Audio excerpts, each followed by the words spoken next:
There's a book that I wanted to read for a very long time, but haven't yet. And so I thought, if not now, when, right? So lockdowns, curfews, and I also thought, why not let you take part in that, since this book is in the public domain.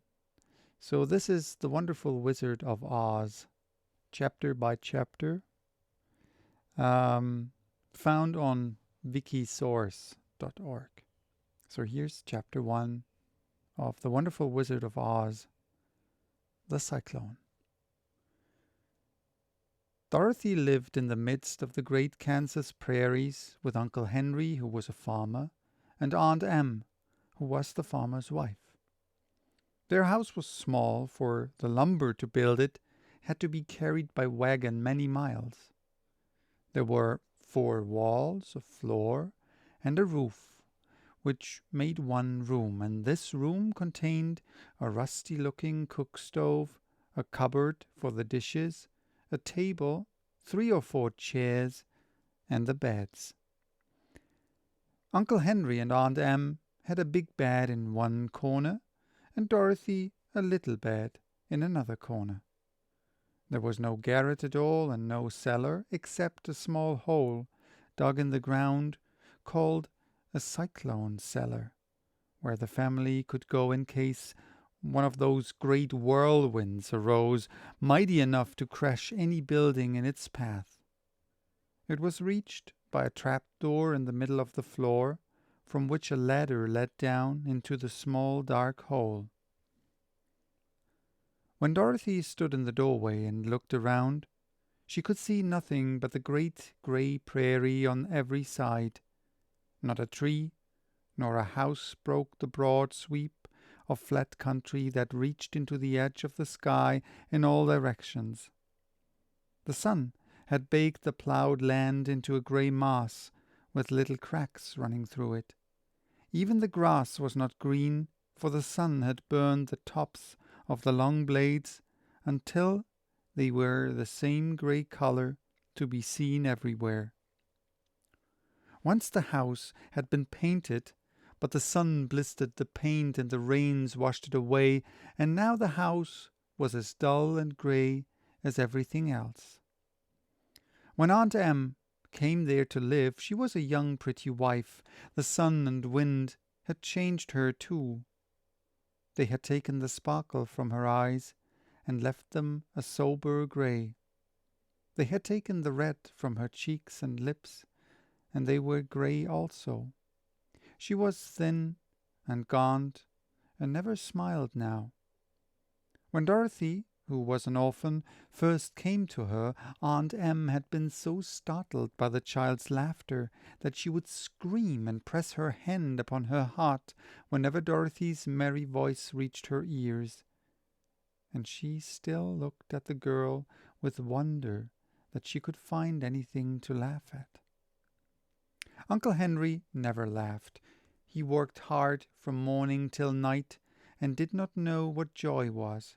He was grey also from his long beard to his rough boots, and he looked stern and solemn, and rarely spoke. It was Toto that made Dorothy laugh and saved her from growing as grey as her other surroundings. Toto was not grey. He was a little black dog with long silky hair and small black eyes that twinkled merrily on either side of his funny wee nose. Toto played all day long, and Dorothy played with him and loved him dearly. Today, however, they were not playing. Uncle Henry sat upon the doorstep and looked anxiously at the sky, which was even greyer than usual. Dorothy stood in the door with Toto in her arms and looked at the sky too. Aunt Em was washing the dishes. From the far north they heard a low wail of the wind, and Uncle Henry and Dorothy could see where the long grass bowed in waves before the coming storm. There now came a sharp whistling in the air from the south, and as they turned their eyes, That way they saw ripples in the grass coming from that direction also. Suddenly Uncle Henry stood up. "There's a cyclone coming, Em," he called to his wife. "I'll go back, look after the stock." Then he ran towards the sheds where the cows and horses were kept. Aunt Em dropped her work and came to the door. One glance told her of the danger close at hand. "Quick, Dorothy!" she screamed. "Run for the cellar!" Toto jumped out of Dorothy's arms and hid under the bed, and the girls started to get him. Aunt Em, badly frightened, threw open the trapdoor in the floor and climbed down the ladder into the small dark hole. Dorothy caught Toto at last and started to follow her aunt. When she was halfway across the room, there came a great shriek from the wind, and the house shook so hard that she lost her footing and sat down suddenly upon the floor. Then a strange thing happened. The house whirled around 2 or 3 times and rose slowly through the air. Dorothy felt as if she were going up in a balloon. The north and south winds met where the house stood and made it the exact center of the cyclone.